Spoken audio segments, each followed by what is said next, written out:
ಮಾತನಾಡುವಂಥ ನಮ್ಮ ಜಿಲ್ಲಾ ಕಾಂಗ್ರೆಸ್ಸಿನ ಪ್ರಧಾನ ಕಾರ್ಯದರ್ಶಿಗಳು, ಹಿರಿಯರು, ಆತ್ಮೀಯರಾದಂಥ ಶರಣಪ್ಪ ನಾಮದೇಳ್ ಅವರೇ, ಈ ಸಭೆಯನ್ನು ಉದ್ದೇಶಿಸಿ ಅನೇಕ ವಿಚಾರಗಳನ್ನು ಬೂತ್ ಮಟ್ಟದ ಕಾರ್ಯಕರ್ತರ ಬಗ್ಗೆ ಮತ್ತು ವಿಶೇಷವಾಗಿ ನಮ್ಮ ಪಂಚ ಗ್ಯಾರಂಟಿ 5 ಗ್ಯಾರಂಟಿಗಳ ಮುಖ್ಯಮಂತ್ರಿಗಳು, ನಮ್ಮ ಕಾಂಗ್ರೆಸ್ ಪಕ್ಷದ ಶಾಸಕಾಂಗ ಸಭೆಯ ನಾಯಕರು ಸನ್ಮಾನ್ಯ ಸಿದ್ದರಾಮಯ್ಯ ಸಾಹೇಬರು ಈಗಾಗಲೇ ನಮಗೆ ಸೂಚನೆಯನ್ನು ಕೊಟ್ಟಿದ್ದರು. ಮತದಾರ ಪಟ್ಟಿಯನ್ನು ಯಾವ ರೀತಿ ಪರಿಷ್ಕರಣೆ ಆಗುತ್ತೆ, ಯಾವ ರೀತಿ BLA 2 ಅಂತೇಳಿ ತಾವು ಏನು ಬೂತಿಗೆ ಒಬ್ಬೊಬ್ಬರು ನೇಮಕ ಆಗಿದ್ರಿ, ಅವರ ಜವಾಬ್ದಾರಿಗಳೇನು ಅನ್ನೋದ್ರ ಬಗ್ಗೆ ನಾವು ಅನೇಕ ಸಭೆಗಳನ್ನು ಮಾಡಿ ತಮಗೆಲ್ಲ ಅದರ ಮಾರ್ಗದರ್ಶನವನ್ನು ಕೂಡ ನೀಡಿದ್ದೆ. ಆಗಿದ್ದಂಥದ್ದು ಸತ್ಯ.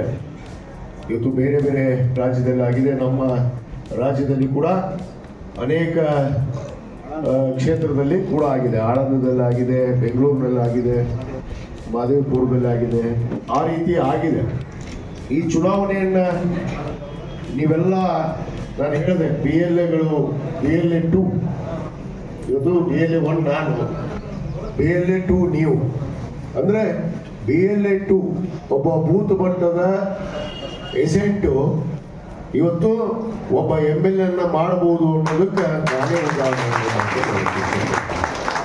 ನಾನು ಅವತ್ತು ಕೂಡ ಹೇಳಿದ್ದೆ, BLA ಮೇಕ್ಸ್ MLA. ಆ BLA ನಾನು ದೇವರ ಪದವಿಯನ್ನು ಕೊಟ್ಟಿದ್ದೆ. ನಿಜವಾದ ದೇವರು ಯಾರೋ ಹಣೆಯವರ ಬರೆಯೋದಿಲ್ಲ, ನಾವು ಬರ್ಕೊಂಡಿವಿ. ಹಂಗೆ ಅಂತೀವಿ, ಅದು ಲೋಕಾರೂಢಿಗಳಾಗ ಹಣೆಯವರ ಬರೆದಾರ, ಹಂಗೆ ಬರೆದಾರ, ಹಿಂಗೆ ಬರೆದಾರ, ಅಲ್ಲಿ ಗೆರಿ ಬಂದಾವ, ಇಲ್ಲಿ ಗೆರಿ ಬಂದಾವ ಅಂತೇಳಿ. ಅವೆಲ್ಲ ಸುಳ್ಳು. ನಿಜವಾದ ಗೆರಿ ಯಾರು ಬರ್ದಾರ ಅಂದ್ರೆ ನಮ್ಮ BLAಗಳು ಬರ್ದಾರ, ನಮ್ಮ ತಾಲೂಕಿನ ನೀವು ಹಣೆ ಬರ ಬರದ್ರಿ. ಆ ನಿಟ್ಟಿನಲ್ಲಿ ಇವತ್ತು ಬರುವಂಥ ಚುನಾವಣೆಯ ಒಂದು ಹಣೆ ಬರನ್ನು ಕೂಡ ನಾವು ಬರೆಯಬಾರದು. ಯಾವಾಗ ಬರೆಯಕ್ಕೆ ಸಾಧ್ಯ? ನಮ್ಮ ಬೂತ್ ಮಟ್ಟದ ಇವತ್ತೇನು ಅಧ್ಯಕ್ಷರು ಅಂತೀವಿ ನಾವು, ಬೂತ್ ಮಟ್ಟದ ಅಧ್ಯಕ್ಷರು BLA 2 ನೀವು ಆ ಹಣೆ ಬರವನ್ನು ಬರೆಯುವಂಥ ಸ್ಥಿತಿಯನ್ನು ಹೊಂದಿದ್ದೀರಿ. ಯಾಕಂದ್ರೆ ಮತದಾರ ಪಟ್ಟಿಯನ್ನು ಪರಿಷ್ಕರಣೆ ಮಾಡುವಂಥ ಸಂದರ್ಭ ಇವತ್ತು ಎಷ್ಟೋ ಕೊಟ್ಟು ಸೇರಿದ್ದು ಕೂಡ ಉದಾಹರಣೆ ಇದೆ. ಮೊನ್ನೆ ಎಲ್ಲ ಒಂದು ಕಡೆ ಮುರುಡಿ ಗ್ರಾಮದ್ದು ಒಂದು ಸುದ್ದಿ ಬಂತು. ಅದನ್ನೇನು ನಾವು ಮತ ಚೋರಿ ಮಾಡಿಬಿಟ್ಟಿವಿ, ನಾವು ಓಟು ಕಳವಳ ಹಾಕ್ಸ್ಕೊಂಡ್ಬಿಟ್ಟಿವಿ ಅನ್ನೋ ಜನ ಈ ವಿರೋಧ ಪಕ್ಷದವರು ಮಾತಾಡಿದ್ರು. ಆವಾಗ ವಿರೋಧ ಪಕ್ಷದವರಿಗೆ ನಾವು ಉತ್ತರ ಕೊಟ್ಟಿವಿ, ನೀವು ನೋಡಿದ್ರಿ. 2025ರಲ್ಲಿ ಏನು 23ರಲ್ಲಿ ಆಗಿದ್ದಲ್ಲ, 25ರಲ್ಲಿ ಮತದಾರ ಪಟ್ಟಿ ಪರಿಷ್ಕರಣೆ ನಡೆದೈತಿ.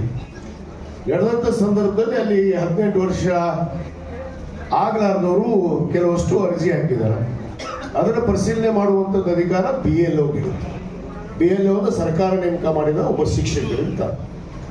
ಅವರು ಅದನ್ನು ಪರಿಶೀಲನೆ ಮಾಡಬೇಕು. ಅವರು 18 ತುಂಬ್ಯಾವೋ ಇಲ್ಲೋ, ಅವರು ಓಟಿಗೆ ಹಾಕೋದಕ್ಕೆ ಅರ್ಹತೆ ಇದೆ ಇಲ್ಲೋ ಅವ್ರು ಪರಿಶೀಲನೆ ಮಾಡ್ತಾರೆ. ಅವ್ರು ಪರಿಶೀಲನೆ ಮಾಡೋ ಪೂರ್ವದಲ್ಲೇ ಇವರು ಓಟ್ ಚೋರಿ ಮಾಡಿಬಿಟ್ರ, ಓಟ್ ಹಾಕಿಸಿಬಿಟ್ರ ಅನ್ನೋ ವಿಚಾರ ಮಾತಾಡೋದು. ಆಮೇಲೆ ನಾವು ತರಿಸಿ ನೋಡಿದ್ವಿ, ಏನೈತಪ್ಪ ಪೇಪರ್ ಸರ್ ಕಾಗದಾರ ಅವ್ರ ಅರ್ಜಿಗೆ ಅರ್ಜಿ ಸಲ್ಲಿಸಿದ್ದನ್ನು ಪರಿಶೀಲನೆ ಮಾಡುವಂಥದ್ದು ಅಧಿಕಾರಿ ನಾವಲ್ಲ, BLAಗಳಲ್ಲ. BLAಗಳು ನೀವು ಅರ್ಜಿ ಕೊಡ್ಬೋದು, ನೀವು 16 ವರ್ಷದ್ದು ಕೊಡ್ರಿ, 15 ವರ್ಷದ್ದು ಕೊಡ್ರಿ, ಹಂಗಂತ ಕೊಡಬಾರ್ರಿ. ಕೊಟ್ಟರು ಕೂಡ ಅಧಿಕಾರಿ ಅನ್ನೋದು ಅದನ್ನ ಆ ಅರ್ಹತೆ ಇದೆ ಇಲ್ಲ ಅನ್ನೋದನ್ನ ಅವರು ಫೈನಲ್ ಮಾಡ್ತಾರೆ. ಅವರು ಮತದಾರ ಪಟ್ಟಿಯಲ್ಲಿ ಸೇರಿಸುವಂತ ಕೆಲಸ ಮಾಡ್ತಾರೆ. ಅದು ಏನೋ ಒಂದು ಕಾರಣಕ್ಕೆ ಅದು ಮತದಾರ ಪಟ್ಟಿಯಲ್ಲಿ ಬಂದಿದೆ, ಅದು ಪರಿಶೀಲನೆ ಹಂತದಲ್ಲಿದೆ, ಇನ್ನೂ ಫೈನಲ್ ಆಗಿರ್ಲಿಲ್ಲ. ಅದಕ್ಕೆ ಇವರು ಓಟ್ ಚೋರಿ ಅಂತೇಳಿ ನಮ್ಮ ಮೇಲೆ ಆಪಾದನೆ ಕೊಟ್ಟರು. ಆದ್ರೆ ಅದಕ್ಕೆ ಉತ್ತರ ಕೊಟ್ಟೆ ನಾನು, ಅದು ಯಾವ ಹಂತದಲ್ಲಿದೆ, ಏನಾಗಿದೆ, ಮತದಾರ ಪಟ್ಟಿಯಲ್ಲಿ ಸೇರೇ ಇಲ್ಲ, ಇನ್ನೂ ಪರಿಶೀಲನೆ ಹಂತದಲ್ಲೇ ಇದೆ. ಅದನ್ನು ಸುಮ್ಮನೆ ವಿನಾಕಾರಣ ನಾವು ಮಾಡಿ ಏನು ಕಾಂಗ್ರೆಸ್ನವ್ರು ಪಟ್ಟಿ ಓಟ್ ಹಾಕಿಸ್ಕೊಂಡೆ ಗೆದ್ದು ಬಿಟ್ಟಿವಿ ಸರಿ ಈ ರಾಜ್ಯದಾಗ ನೋಡಿ ಜನ ದೊಡ್ಡ ಜಂಬ ಕೊಟ್ಕೊಂಡು ಏನು ಈ ಸದ್ದ ಓಟ್ ಚೋರಿ ಇಲ್ಲಿ ನೋಡ್ರಿ ಅಂತ ಹೇಳಿ ಭಾರಿ ಮಾತಾಡಿದ್ರು. ಅದಕ್ಕೆ ಹೇಳಿದೆ, ಅಪ್ಪ 7 ಕಡೆ, ಮಗ 7 ಕಡೆ, ಅಪ್ಪ 4 ಕಡೆ. ಇಲ್ಲೇ ಇರ್ಕಲ್ಲಾಗ ಮತ್ತೆ ಬೇರೆ ಕಡೆ ಅಲ್ಲ, ಇಲ್ಲೇ 4 ವಾರ್ಡ್ನಾಗ ಓಟಿಗೆ ಇಟ್ಕೊಂಡನ ಪುಣ್ಯಾತ್ಮ ಒಬ್ಬ ಮಾಜಿ MLA ನಾವು. ಮಗದ್ದು 7 ಕಡೆ ಐತಿ ಓಟಿಗೆ, ಲೆಕ್ಕಳಾಗೈತಿ, ಇರ್ಕಲ್ಲಾಗೈತಿ, 7 ವಾರ್ಡ್ನೇ ಮಾಡ್ಕೊಂಡ್ರು ಓಟ್. ಅದನ್ನು ಕೊಟ್ಟೇನು. ಓಟು ಇರೋದು ಒಂದೇ ಕಡೆ ಇರಬೇಕು. ಅದು ಇಡೀ ದೇಶದಾಗ ಎಲ್ಲರೇ ಇರಿ ನೀವು ಒಂದೇ ಕಡೆ ಮತದಾನ ಮಾಡಿ, ಅದು ಕಾನೂನು. ಇವ್ರು 4 7 ಕಡೆ ಇಟ್ಕೊಂಡವರು ನಮಗೆ ಬುದ್ಧಿ ಹೇಳಕ್ ಬರ್ತಾರೆ. ಅದಕ್ಕೆ ಹೇಳಿದೆ 6 ಅಡದಕ್ಕೆ ಮುಂದೆ 3 ಅಡದಕ್ಕೆ ಏನೋ ಮಾಡಿದ್ರು ಅದನ್ನ ಹೇಳಂಗಿಲ್ಲ. ಅದಕ್ಕೆ ನಿರಾಧಾರ ಆಯುಕ್ತರು ಬಂದು ಸ್ವತಃ ಇಲ್ಲಿಗೆ ಬಂದರು, ನಿರಾಧಾರ ಆರೋಪ ವಿನಾಕಾರಣ ಮಾಡ್ಯಾರ ಅಂತೇಳಿ ಅವರು ಬಂದು ಹೇಳುವುದು. ಇಂಥ ದಡ್ಡ ಕೊಡ್ತಾನಿಲ್ಲ, ಏನು ಮಾಡೋಕ್ಕಾಗಲ್ಲ. ಆದ್ರೆ ಇಂಥ ಪರಿಸ್ಥಿತಿ ಈ ದೇಶದಲ್ಲಿ ನಡೆದಿದೆ, ಸುಳ್ಳಲ್ಲ. ಇವತ್ತು ನಮ್ಮ ನಾಯಕರು ಸನ್ಮಾನ್ಯ ರಾಹುಲ್ ಗಾಂಧಿಯವರು ಇಡೀ ದೇಶಾದ್ಯಂತ ಏನು ಭಾರತ್ ಜೋಡೋ ಅನ್ನೋ ಪಾದಯಾತ್ರೆಯನ್ನು ಮಾಡೋದ್ರ ಮುಖಾಂತರ ಎಲ್ಲರನ್ನೂ ಒಂದು ಉಡ್ಸಕ್ಕೆ ಅವರು ಪ್ರಯತ್ನ ಪಟ್ಟರು. ಚುನಾವಣೆಯಲ್ಲಿ ಸೋಲು ಗೆಲುವು ಸಹಜ, ಆದ್ರೆ ಹೇಗೆ ಗೆಲ್ತಾರ ಅನ್ನೋದು ಬಹಳ ಮುಖ್ಯ ಇದೆ. ಇವತ್ತು EVM ಮೇಲೆ ಆರೋಪ ಇದೆ, ಇವತ್ತು ಮತದಾರ ಚೋರಿ ಮಾಡಿದ್ರ ಮೇಲೆ ಆರೋಪ ಇದೆ. ಅನೇಕ ಕಡೆ ಸಾಕ್ಷಿ ಸಮೇತ ನಮ್ಮ ದೇಶದವರ ಅದಕ್ಕೆ ಯಾವಾಗ ಹೋಗ್ಬೇಕು ನೀವು ನೋಡಿದ್ರಲ್ಲ, 30 ಓಟ ಕೇಳಕ್ಕೆ ನಮ್ಮ ದೇಶದಾಗ ಬಂದ. ಮತ್ತೆ ಹೇಗೆ ಹಾಕಿದ್ಲು ಓಟು, ಯಾರು ಪರ್ಮಿಷನ್ ಕೊಟ್ರು, ಇದು ಆಗಿಲ್ಲ ಅಂತ ಅವ್ರು ಹೇಳಕ್ ಹೋಗ್ತಾರಲ್ಲ. ಚುನಾವಣಾ ಆಯೋಗ ಬಾಯಿ ಮುಚ್ಕೊಂಡು ಕೂತ್ಕೊಳ್ತು, ಅವ್ರ ರಾಜೀನಾಮೆ ಕೊಟ್ಟು ದೇಶನೇ ಬಿಟ್ಟು ಓಡೋಗ್ಬಿಟ್ಟವ ಚುನಾವಣಾ ಆಯೋಗದ ಅಧ್ಯಕ್ಷ. ಈ ಪರಿಸ್ಥಿತಿ ಒಂದು ದೇಶದಲ್ಲಿದೆ. ಯಾಕಂದ್ರೆ ಕೇಂದ್ರ ಸರ್ಕಾರದ ಆಡಳಿತ ಏನಿದೆ ಇವತ್ತು ಕಪಿ ಮುಷ್ಟಿಯಲ್ಲಿ ಎಲ್ಲ ಇಲಾಖೆ ಚುನಾವಣಾ ಆಯೋಗವನ್ನು ಕೂಡ, ಯಾಕಂದ್ರೆ ಚುನಾವಣೆ ಆಯೋಗವನ್ನ ನಾವು ಯಾರೂ ಮುಕ್ತವಾಗಿಲ್ಲ, ಅದು ಒಂದು ಸ್ಟ್ಯಾಟ್ಯೂಟರಿ ಬಾಡಿ, ಅದಕ್ಕೆ ಆದ ಒಂದು ಸ್ವಂತ ಕಾನೂನು ಇದೆ. ಆ ಕಾನೂನು ಅಡಿಯಲ್ಲೇ ಅವ್ರು ನಡೀಬೇಕು. ಆತಾಗಿ ಕೂಡ ಇವತ್ತು ನಮ್ಮ ದೇಶದಲ್ಲಿ ಏನಾಗಿದೆ ಅಂದ್ರೆ ED, CBI, IT, ಈ ಚುನಾವಣೆ ಆಯೋಗ ಮತ್ತು ನ್ಯಾಯಾಂಗ ಕೂಡ ಇವತ್ತು ಈ ಭಾರತೀಯ ಜನತಾ ಪಕ್ಷದ ಕಪಿಮುಷ್ಟಿಯಲ್ಲಿ ಸಿಕ್ಕಂಗಾಗಿದೆ. ಎಲ್ಲ ಹಂತದಲ್ಲಿ ನಮ್ಮನ್ನ ಎದುರಿಸುವಂತ ಮಾಡ್ತಾರೆ. ನೀವ ದೇವರಾಗಲಿ, ನನಗೇನಿಲ್ಲ, ದೇವರ ಅಂತ ಹೇಳ್ತೀನಿ. ಮನೆ ಬರೆಯೋರು ನೀವು ಇದೆ. ಅದಕ್ಕೆ ಮತದಾರ ಪಟ್ಟಿ ಪರಿಷ್ಕರಣೆ ಆಗತ್ತೆ, ಮತ್ತಾಗತ್ತೆ, ಬರ್ತಾವ. ಈಗ ಹೇಳಿದ್ರಲ್ಲ SIR ಅಂತ ಹೇಳಿ ಚಲೋ ಮಾಡ್ಯಾರ ಇವರು. ಅಂದ್ರೆ ಓಟನ್ನು ಕಡಿಮೆ ಮಾಡುವಂಥದ್ದು. ಹುಡುಕಿ ಯಾವ ಕಾಂಗ್ರೆಸ್ಗೆ ಪಕ್ಕ ಓಟ್ ಹೋಗ್ಕೊ ಅನ್ನೋದು ಅವ್ರು ಹುಡುಕಿದ್ದಾರೆ. ಅಲ್ಪಸಂಖ್ಯಾತರ ಓಟು ಇದು ಆಗೈತಿ ಕೆಲವಷ್ಟು ಕಡೆ. ಇಲ್ಲೇ ಬಿಜಾಪುರದಾಗ 28,000 ಓಟು ಕಡಿಮೆ ಮಾಡಿಸಿ ನಾವು ಪುಣ್ಯಾತ್ಮ. ಅದಕ್ಕಿಂತ ನಾವು ನಾಳ ಇದಕ್ಕೆ ಅವ್ರು ದೇವರಾಣಿಗೆ ಅಂತಿದ್ದಿಲ್ಲ. 28,000 ಓಟು ಕಡಿಮೆ ಮಾಡಿಸಿ ನಾವು ಅಲ್ಪಸಂಖ್ಯಾತರು. ಈ ರೀತಿ ಟಾರ್ಗೆಟ್ ಮಾಡ್ತಾರೆ. ಅಂದ್ರೆ ಒಂದೊಂದು ಸಮುದಾಯ ಕಟಾಯ ಓಟ್ ಹಾಕ್ತಿರಲಿ ನೀವು ಕಾಂಗ್ರೆಸ್, ಅದಕ್ಕೆ ನೀವು ಟಾರ್ಗೆಟ್ ಮಾಡ್ಬೋದು. ಅಂದ್ರೆ ನಿಮ್ಗೆ ಓಟ್ ಹೆಂಗೆ ನೀವು ಕಡಿಮೆ ಮಾಡ್ಬೋದು ಹುಡುಕಾಡ್ತಾರೆ. ಈಗಾಗಲೇ UP, ಉತ್ತರ ಪ್ರದೇಶದಾಗ ಮತ್ತು ಬೇರೆ ಬೇರೆ ರಾಜ್ಯದಲ್ಲಿ, ಪಶ್ಚಿಮ ಬಂಗಾಳದಾಗ ಈಗಾಗಲೇ ಎಷ್ಟೆಷ್ಟು ಓಟ್ ಕಡಿಮೆ ಮಾಡಾಕತ್ತಾರೆ ಅಂದ್ರೆ ಉದ್ದೇಶಪೂರ್ವಕವಾಗಿದ್ದು. ಆಸಾಮ್ ಫೈನಲ್ ಮಾಡ್ಯಾರ 96,000, ಎಷ್ಟು 96 ಲಕ್ಷ. ಅಸ್ಸಾಂ ರಾಜ್ಯಕ್ಕೆ 96,000 ಓಟ್ ಕಡಿಮೆ ಮಾಡ್ಯಾರಂತೆ. ಅಂದ್ರೆ ಇದು ಉದ್ದೇಶಪೂರ್ವಕವಾಗಿ ಇದು ನಡೆಸ್ತಾರ. ಅದಕ್ಕೆ ನಮ್ಮ BLAಗಳು ಬಹಳ ಎಚ್ಚರದಿಂದ ಕೆಲಸ ಮಾಡೋದು. ನೀವು ಮಾಡಿದಾಗ ಮಾತ್ರ ಸಾಧ್ಯ. ಯಾವಾಗ ಅವ್ರು ಬಿಡ್ಬಾರ್ದು. ನಿಮ್ BLO ಹೇಳ್ಬೇಕು, ನೀವು ನೇರವಾಗಿ ಹೇಳ್ರಿ. ಅದಕ್ಕೆ ಹೋದ್ ಸಾರಿ ಮಾಡಿದ್ರಿ ನೀವು MLA ಚುನಾವಣೆಯಲ್ಲಿ, ನಿಮಗೆಲ್ಲ ಅನುಭವ ಐತಿ. ಯಾವ ರೀತಿ ನೀವು BLO ಹೋಗಿ ನೀವು ಬರೆದು ಕೊಟ್ರಿ, ಅಬ್ಜೆಕ್ಷನ್ ಮಾಡಿದ್ರಿ.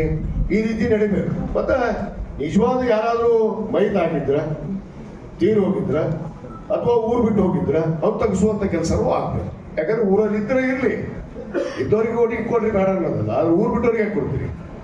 ಈ ಸತ್ತವ್ರಿಗೆ ಇರ್ತಾವ, ಅವು ಕೊಟ್ಟು ಊಟ ಮಾಡಕ್ ಚಾನ್ಸ್ ಇರ್ತಾವ. ಅಂಥವನ್ನು ಕೂಡ ಪರಿಶೀಲನೆ ಆಗಬೇಕು. ಆ ನಿಟ್ಟಿನಲ್ಲಿ ತಾವು ಮತ್ತೆ ಈ ಒಂದು ಪರಿಶೀಲನೆಯಲ್ಲಿ ಜಾಗೃತರಾಗಿ ಮತ್ತು ವಿಶೇಷವಾಗಿ ನಮ್ಮ ಮುಖ್ಯಮಂತ್ರಿಗಳು, ನಮ್ಮ ಉಪಮುಖ್ಯಮಂತ್ರಿಗಳು, ಚುನಾವಣಾ ಆಯೋಗ ಇವತ್ತು ನಮ್ಮ ರಾಜ್ಯದಲ್ಲಿ ನಾವು ನಿಷೇಧ ಮಾಡಿದ್ದೀವಿ. ಏನು EVM ನಿಷೇಧ ಮಾಡಿದ್ದೀವಿ. ಈಗ ನಮಗೆ ಬ್ಯಾಲೆಟ್ ಪೇಪರ್ ಬರ್ತಾವೆ. ಮುಂದಿನ ಬರುವ ಚುನಾವಣೆ ಎಲ್ಲದಕ್ಕೂ ಬ್ಯಾಲೆಟ್ ಪೇಪರ್ ಮೊದಲು ಹೆಂಗಿತ್ತಲ್ಲ, ಸಿಕ್ಕಾದ ಒಂದು ಅದ ಈ ಟುಯಿ ಅನ್ನೋದಲ್ಲವ, ಈ ಟುಯಿ ಅದರಲ್ಲಿ ಮೋದಿ ಟೊಯ್ ಅಂತಿದ್ದ. ಈಗ ನೀವು ಒತ್ತಿದ್ರೆ ಸಾಕ, ಅಲ್ಲಿ ಬಟನ್ ಹೋಗ್ತಿಲ್ಲ. ಹಾಗೆ ಅದಕ್ಕೆ ಈಗ ಮತ್ತೆ ಬ್ಯಾಲೆಟ್ ಪೇಪರ್ ಅನ್ನ ತರುವಂತ ವ್ಯವಸ್ಥೆ ಆಗಿದೆ. ಈ ರೀತಿ ಈ ರಾಜ್ಯದಲ್ಲಿ ಇನ್ನು ಮುಂದೆ ಯಾವ ಚುನಾವಣೆ ನಡೀತಾವು, ಬ್ಯಾಲೆಟ್ ಪೇಪರ್ ಕಟ್ಕೊಂಡು ನಡೀತಾವು. ಅದಕ್ಕೆಲ್ಲ ತಾವು ಸಕಲ ತಯಾರಿಯನ್ನ ಮಾಡ್ಕೋಬೇಕು ಅನ್ನೋ ಮಾತನ್ನು ಕೂಡ ಈ ಸಂದರ್ಭದಲ್ಲಿ ಹೇಳಿ, ಇವತ್ತೇನು ಮುಖ್ಯವಾಗಿ ಈ ಒಂದು ಬೂತ್ ಮಟ್ಟದ ಏಜೆಂಟರ ಒಂದು ಸಭೆ, ಯಾರ್ಯಾರು ಇವತ್ತೇ ಫೋಟೋ ಕೊಟ್ಬಿಡ್ರಿ. ಮತ್ತು ನಾಳೆ ತರ್ತೀನಿ ಅಂತ ಮಾಡ್ರಿ. ಎಷ್ಟು ಮಂದಿ ಬಂದಿರಿ ಫೋಟೋ ಕೊಟ್ಟು ಹೋಗ್ಬಿಡ್ರಿ. ಈಗ ಇಲ್ಲೇ ಫೋಟೋ ಸ್ಟುಡಿಯೋ ಕರೆಸ್ತೀನಿ, ಬೇಕಾದ್ರೆ ಇಲ್ಲೇ ಕೂತ್ರಿ ನಿಮ್ಮ ಚಂದ ಫೋಟೋ ಹೊಡಿಸಿ, ಇಲ್ಲೇ ಫೋಟೋ ಹೊಡಿಸಿ ಇಲ್ಲೇ ತೊಗೊಂಡ್ಬಿಡ್ತೀವಿ. ಮತ್ತು ನೀವು ತಪ್ಪಿಸ್ಕೊಂಡು ಹೇಳ ಕರೆಕ್ಟಾಗಿ ನೋಡಿಕೊಂಡು ಇವತ್ತು ಮಾಡುವಂಥ ಕೆಲಸ ಆಗಬೇಕು ಅನ್ನೋ ಮಾತನ್ನ ಈ ಸಂದರ್ಭದಲ್ಲಿ ಹೇಳಿ, ಇವತ್ತೇನು ಅನೇಕ ಅಭಿವೃದ್ಧಿ ಕೆಲಸಗಳು ನಡೆದಿಲ್ಲ. ನಿಮ್ಗೆ ಗೊತ್ತ ತಾಲೂಕಿನಾದ್ಯಂತ 170 ಹಳ್ಳಿಗಳಿಗೆ 135 ಕೋಟಿ ರೂಪಾಯಿ ವೆಚ್ಚದಲ್ಲಿ ಶಾಶ್ವತ ಕುಡಿ ನೀರಿನ ಯೋಜನೆ ನಿರ್ವಹಿಸಿದೆ. ಜೊತೆಗೆ ಇನ್ನು 6 ತಿಂಗಳಲ್ಲಿ ನಾವು ಆ ಯೋಜನೆಯನ್ನು ಉದ್ಘಾಟನೆ ಮಾಡ್ತಾರೆ. ಮಾನ್ಯ ಮುಖ್ಯಮಂತ್ರಿಗಳು ಬರ್ತಾರೆ, ಅದರ ಉದ್ಘಾಟನೆ ಮಾಡಬೇಕು. ಇನ್ನು 6 ತಿಂಗಳಲ್ಲಿ ಆ ಯೋಜನೆ ಕಂಪ್ಲೀಟ್ ಆಗುತ್ತೆ. ಯಾವ ಹಳ್ಳಿಗಳು ಕೂಡ ಕುಡಿ ನೀರಿಲ್ಲ ಅನ್ನಂಗಿಲ್ಲ, ಕೃಷ್ಣಾ ನದಿ ನೀರನ್ನೇ ಕೊಡುವಂಥ ವ್ಯವಸ್ಥೆ ಇವತ್ತಿದ್ದಾರೆ ಆ ಯೋಜನೆಯಲ್ಲಿ ಪ್ರಗತಿಯಲ್ಲಿದೆ. ಮತ್ತು ಇಲಕಲ್ ಹುಡುಗುದು ಕೂಡ ಇಲಕಲ್ದಕ್ಕೆ ಮೊನ್ನೆ ತಾನೇ ನಾವು ಅಮೃತ್ 2ದಲ್ಲಿ ಇವತ್ತೇನು ಕುಡಿ ನೀರಿನ ಸಮಸ್ಯೆ ಇತ್ತು, ಅದಕ್ಕೆ 35 ಕೋಟಿ ರೂಪಾಯಿ ಕೊಟ್ಟಾರೆ. ಒಟ್ಟು ಇಲಕಲ್ಗೆ 35 ಕೋಟಿ, ಹುಡುಗುದಕ್ಕೆ 18 ಕೋಟಿ, ಮತ್ತು ಹುಡುಗುದಕ್ಕೆ UGDಗೆ 43 ಕೋಟಿ, ಇಲಕಲ್ಗೆ UGDಗೆ 14 ಕೋಟಿ. ಈ ರೀತಿ ಅನುದಾನ ಮಂಜೂರಾತಿ ಆಗಿದೆ. ಅದರಂತೆ ಹಲವಾರು ಆಗಿದಾವೆ. ಈಗ ನಾನು ಬರ್ಕೊಂಡಿದ್ದೆ, ಭಾಳ ಎಲ್ಲ ಮಾತಾಡ್ಬೇಕಂತ ಸಮಯ ಭಾಳ ಆಗುತ್ತೆ. ಇದಕ್ಕೆ ಪುಸ್ತಕ ಬಿಡುಗಡೆ ಮಾಡ್ತೀನಿ, ನೋಡ್ರಿ, ಅದಕ್ಕೆ ಪುಸ್ತಕ ಬಿಡುಗಡೆ ಮಾಡ್ತೀನಿ. ಯಾಕಂದ್ರೆ ಭಾಳಷ್ಟು ಹೇಳ್ಕೊಂಡವ್ರು ಒಂದು ಡಿಪಾರ್ಟ್ಮೆಂಟ್ ಅಲ್ಲ, ಎಲ್ಲ ಯೋಜನೆಗಳು. ಹುಡುಗೋದಕ್ಕೆ 24 ತಾಸು ಕುಡಿ ನೀರಿನ ಯೋಜನೆ 42 ಕೋಟಿ ರೂಪಾಯಿ ಚಲೋ ಐತಿ, ಮುಗಿಯಾಕೆ ಬಂದೈತಿ ಆಲ್ರೆಡಿ. 24/7 24 ತಾಸು ಹುಡುಗೋದಕ್ಕೆ ನಗರಕ್ಕೆ ನೀರು ಕೊಟ್ಟಿದ್ವಿ. ಅದನ್ನು ಹುಡುಗಂಟು ಮಾಡ್ತೀವಿ ಅಂತ ಹೇಳ್ತೀವಿ. ನಾನೇ ಹೇಳಿದ್ದೆ, ಅದ್ರ ಮಾಡಿ. ಇನ್ನು ಅನೇಕ ಯೋಜನೆಗಳು ನಡೆದಾವು. ಬಹುತೇಕ ಜಿಲ್ಲಾ ಪಂಚಾಯತಿ ಚುನಾವಣೆ ಮುಂಚಿನ ಗ್ರಾಮೀಣ ಭಾಗದ ಏನ್ ಮಾಡಿರ್ತಾರೆ ಈ 2.5 ವರ್ಷದಲ್ಲಿ ಇಲಕಲ್ಲಿಗೆ 1,000, ಹುಡುಗದಕ್ಕೆ 500, ಗ್ರಾಮೀಣಕ್ಕೆ 1500. ಏನು ಈ ರೀತಿ 3,000 ಮನೆಗಳನ್ನು ಈಗಾಗಲೇ ನಾವು ಚಾಲನೆಯಲ್ಲಿ ನಾವು ಕಟ್ಟಡ ಆಗುತ್ತೆ ಬಡವರಿಗೆ ಪಾಪ. ಯಾಕಂದ್ರೆ ಹಿಂದೆ ಒಂದು ಮನೆನೂ ಕೊಡಲಿಲ್ಲ, ಒಂದು ಹಕ್ಕಪತ್ರನೂ ಕೊಡಲಿಲ್ಲ, ಯಾವುದೂ ಕೊಡಲಿಲ್ಲ. ಅದಕ್ಕೆ ಮನೆ ಕೊಟ್ಟಿವಿ, ನೀರು ಕೊಡುವಂಥ ಕೆಲಸ ಮಾಡಿವಿ. ರಸ್ತೆಗಳನ್ನು ಮಾನ್ಯ ಮುಖ್ಯಮಂತ್ರಿಗಳು ವಿಶೇಷ ಯೋಜನೆ ಅಡಿಯಲ್ಲಿ, ಮುಖ್ಯಮಂತ್ರಿ ಯೋಜನೆ ಅಡಿಯಲ್ಲಿ 50 ಕೋಟಿ ರೂಪಾಯಿ ಕೊಟ್ಟರು. ಈ ಹಿಂದೆ 25 ಕೋಟಿ ಕೊಟ್ಟಿದ್ರು, ಈ ಸಾರಿ 50 ಕೋಟಿ ರೂಪಾಯಿ ತಾಲೂಕಿನ ಎಲ್ಲ ಪ್ರಮುಖ ರಸ್ತೆಯನ್ನು ಹಾಕ್ಬಿಟ್ಟಿನಿ. ಬಹುತೇಕ ಈಗಾಗಲೇ ನಿನ್ನೆ ಒಂದಿಷ್ಟು ಪೂಜೆ ಮಾಡಿದ್ದೀನಿ. ನಾಳೆ ದಿವಸ ಕೂಡ್ಲು ಸಂಗಮ ಭಾಗದ ಏನು ನಮ್ಮ ಕೂಡ್ಲು ಸಂಗಮ ಕಟಗೂರು ಇರ್ಬೋದು, ಕೂಡ್ಲು ಸಂಗಮದಿಂದ NH ಬರುವಂಥ ರಸ್ತೆ ಇರ್ಬೋದು, ಮತ್ತು ಈ ಕಡೆ ಗಂಜಾಳಕ್ಕೆ ಹೋಗುವಂಥ ರಸ್ತೆ ಇರ್ಬೋದು, ಇವೆಲ್ಲವನ್ನ ನಾಳೆ ಭೂಮಿ ಪೂಜೆ ಇಟ್ಕೊಂಡಿದ್ದು. ಬೆಳಗ್ಗೆ 10 ಗಂಟೆಗೆ ಅಲ್ಲಿ ಬರ್ತೀನಿ. ಅಲ್ಲಿ ಸುಮಾರು 25 ಕೋಟಿ ರೂಪಾಯಿ ಬರೇ ಪಿಡಬ್ಲ್ಯೂಡಿ ರೋಡ್ಗೆ ಇವತ್ತು ಪೂಜೆಯನ್ನ ನಾನು ನಾಳೆ ದಿವಸ ಮಾಡ್ತೀನಿ. ಈಗಾಗಲೇ ನಮ್ಮ ಮೈನರ್ ಇರಿಗೇಷನ್ನಲ್ಲಿ ಕೂಡ ಸುಮಾರು ಇಲ್ಕಲಿಗೆ ಒಂದು 9 ಕೋಟಿ ರೂಪಾಯಿ ವೆಚ್ಚದಲ್ಲಿ ಕೆರೆ ಮಾಡಕತ್ತೀವಿ. ಅದು 5 ಕೋಟಿ ರೂಪಾಯಿ ಕೆರೆ ಪೂಜೆ ಮಾಡ್ತೀನಿ ನಾಡ್ದು. ಅದು ಮಂಜೂರಾತಿ ಆಗಿ ಬಂದಿದೆ. ಹುಡುಗದಕ್ಕೊಂದು ಕೆರೆ ಮಾಡಕತ್ತೀವಿ, ಅದು ಮಂಜೂರಾತಿ ಆಗಿ ಬಂದೈತಿ. ಇನ್ನು ಹೇಳ್ತಾ ಹೋದ್ ಭಾಳ ಬ್ರಿಡ್ಜ್ ಕಮ್ ಬ್ಯಾರೇಜ್. ಕೆಲವಷ್ಟು ಊರಿಗೆ CC ರೋಡ್ ಮಾಡ್ತೀವಿ ಅಂತ ಹೇಳಿದ್ವಿ. ಕೆಲವಷ್ಟು ಊರಾಗ ಮುಖ್ಯ ರಸ್ತೆ ಅವ್ರು CC ಕೂಡ ಮಾಡಿದ್ದೀವಿ. ಈಗ ಮೋಚಾಪುರ ರೋಡ್ ಮಾಡಿದ್ದೀವಿ. ಇನ್ನು ನಮ್ಮ ಕೋಡ್ಯಾಳ ರೋಡ್ ಅಂತೂ ಮಾಡಿವಪ್ಪ, ನಿಮ್ಗೆ ಮಾಡಿವ ಚಲೋ. ನೀವು ಕಮಲಾಳದು ಮಾಡೀವಿ, ಮತ್ತು ಪೂಜೆ ನಿಮ್ಮ ಊರಾಗೂ ಮಾಡೀವಿ. ಅಲ್ಲಿ ರೋಡ್ ಈ ಕಂದಗಲ್ದವ್ರದ್ದು ಮಾಡೀವಿ CC ರೋಡ್. ಇವ್ರದ್ದು CC ರೋಡ್ ಚಲೋ ಇದಾವ. ಇವೆಂದೆಂದು ಆಗಲಾರ್ದು ಇವು CC ರೋಡ್ ಎಲ್ಲ ಮಾಡ್ತೀನಮ್ಮ. ನೀವು ಇಲ್ಕಲ್ಗೆ ಬರೇ ರೋಡ್ಗಾಗಿ 5 ಕೋಟಿ ರೂಪಾಯಿ ಕೊಟ್ಟಿನಿ. ಈಗ ವಾರದಾಗ ಪೂಜೆ ಮಾಡ್ತೀನಿ, ಅದೊಂದು ಮಾಡ್ತೀನಿ. 5 ಕೋಟಿ ರೂಪಾಯಿ ಇಲ್ಕಲ್ಗೆ, 3.5 ಕೋಟಿ ರೂಪಾಯಿ ಹುಡುಗದಕ್ಕೆ ಸ್ವಿಮ್ಮಿಂಗ್ ಪೂಲ್ಗೆ ಹಾಕಿದ್ದೀನಿ. ಇಲ್ಕಲ್ದು 4.5 ಕೋಟಿ ರೂಪಾಯಿ ಸ್ವಿಮ್ಮಿಂಗ್ ಪೂಲ್ ನಡೆದೈತಿ. ಅದು ಪೂಜೆ ಆಗೈತಿ, ಚಲೋ ಕೆಲಸ ನಡೆದೈತಿ. ಹೋಗಿ ನೋಡ್ಬರ್ರಿ, ಪೊಲೀಸ್ ಸ್ಟೇಷನ್ ಹಿಂದೈತಿ. ಸ್ವಿಮ್ಮಿಂಗ್ ಪೂಲ್ ಕೆಲಸ ನಡೆದಂತಿಲ್ಲ, ಸ್ಟೇಡಿಯಂ ಕೆಲಸ ನಡೆದಂತಿಲ್ಲ. ಮತ್ತೆ ಇವೆಲ್ಲ ಹೆಂಗ್ ಹಿಡಿಯಾಕತ್ತು? ನೀರಿನ ಟ್ಯಾಂಕಿನ ಚಲೋ ಆಗೈತಪ್ಪು.